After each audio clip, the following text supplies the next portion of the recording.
ஒரு அடியான் பாவம் செய்து விட்டால், அல்லாஹ்விடத்திலே மீண்டு விட்டால், அவன் தன் கல்பை பரிசுத்தப்படுத்த வேண்டும். அந்த கல்பு அல்லாஹ்வை அஞ்சி விட வேண்டும், பாவத்தில் இருந்து தூய்மையாகி விட வேண்டும். மறுபடியும் அந்த பாவத்தை நோக்கி திரும்புவதை நெருப்பில் விழுவதை போன்று அவன் வெறுக்க வேண்டும்.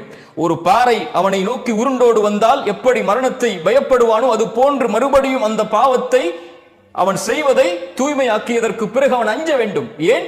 அவன் மகத்துவமிக்கவனுக்கு முன்னால் நின்று தௌபா செய்திருக்கிறான். மகத்துவமிக்கவனுடைய பார்வையை பயந்து தௌபா செய்திருக்கிறான்.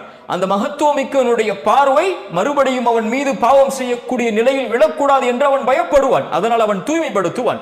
அந்த மகத்துவத்தை ஒருபோதும் அவன் சாதாரணமாக நினைத்து விட மாட்டான். நம்மில் பலர் நினைப்பதை போல அல்லாஹ் பாவங்களை மன்னிப்பான், பாவம் செய்து கொண்டே இருக்கலாம். அல்லாஹ்வுடைய மகத்துவத்தை தரக்குறைவாக பார்க்காதே. அல்லாஹ் உன் பாவத்தை மன்னிப்பான். எந்த பாவம் செய்தாலும் அல்லாஹ் மன்னிப்பான். ஷிர்கை கூட மரணத்திற்கு முன்னால் தௌபா செய்தால் அல்லாஹ் மன்னிப்பான். ஆனால் அல்லாஹ்வை கேலியாக்குவதா? என்ன வேண்டுமானால் செய்து கொள்ளலாம், மன்னிப்பு கேட்கலாம், செய்வோம் மன்னிப்பு கேட்போம், செய்வோம் மன்னிப்பு கேட்போம். இது அல்ல தௌபா. இதல்ல அல்லாஹ்வுடைய மகத்துவத்தை பேணுதல். உள்ளத்தை தூய்மைப்படுத்துபவர்களை அல்லாஹ் நேசிக்கிறான்.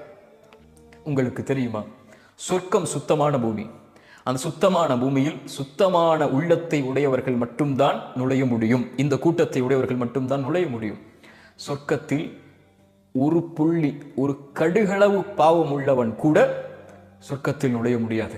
சொர்க்கம் சுத்தமானவர்கள், தூய்மையானவர்கள், உண்மையாளர்கள், நபிமார்கள், நல்லவர்கள், அல்லாஹ்வுடைய இறைநேசர்கள், தூய்மையில் மேலானவர்கள் வாழக்கூடிய பூமி. அங்கே பாவங்களுக்கு அனுமதி கிடையாது. அல்லாஹ் நாளை மறுமையில் நம்முடைய பாவங்கள் முழுவதையும் மன்னிக்க வேண்டும், அல்லது அல்லாஹ் நாடி நரகத்திலே அல்லாஹ் அனுப்பி தண்டனையை கொடுத்து அங்கே தூய்மைப்படுத்தியதற்கு பிறகு அல்லாஹ் சொர்க்கத்தை கொடுக்க வேண்டும். உண்டு அல்லாஹ் மன்னிப்பான், அல்ல தண்டனையின் மூலமாக அல்லாஹ் அந்த பாவத்தை அழிப்பான். இந்த இரண்டில் ஒன்று நடந்ததற்கு பிறகுதான் தூய்மையான நிலையில்தான் சொர்க்கம் நுழைய முடியும். நல்லவர்களுடைய விசாரணை அல்லாஹ்வுடைய தூதர் அதனால் தான் சொன்னார்கள், நல்லவர்கள் பாவ மன்னிப்பு கேட்காத பாவங்களை அல்லாஹ் எண்ணுவான் மறுமையில். இதை செய்தாயா, இதை செய்தாயா, இதை செய்தாயா என்று. அவன் கூனி குறுகும் போது அல்லாஹ் சொல்லுவான், அடியானை பயம் கொள்ளாதே, நீ பல பாவங்களை செய்த அல்லாஹ்விடத்திலே தௌபாவின் மூலமாக வந்திருக்கிறாய். இந்த நாளிலும் உன்னை மன்னிக்கிறேன், நான் மறைக்கிறேன் உன் பாவங்களை என்று. சுப்ஹானல்லாஹ். தூய்மையானவர்களை அல்லாஹ் நேசிக்கிறான். ரசூலுல்லாஹி ஸல்லல்லாஹு அலைஹி வஸல்லம் இந்த இரண்டு வசனங்களையும், இன்னல்லாஹு யுஹிப்புத் தவ்வாபீன் வ யுஹிப்புல் முத்தத்தஹிரீன், இந்த வார்த்தைகளை தங்களுடைய துஆவில் சொன்னார்கள்.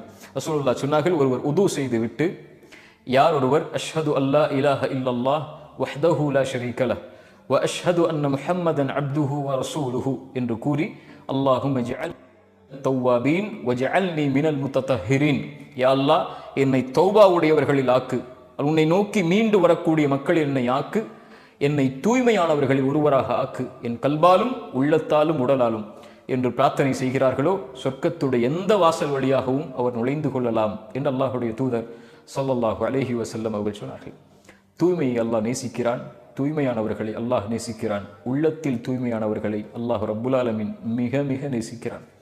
அல்லாஹ் அந்த நேசத்தை எம்முடைய பாவங்களுக்கு பிறகு எம் உள்ளத்தை தூய்மைப்படுத்திய நிலையில் அல்லாஹ் தரட்டும்.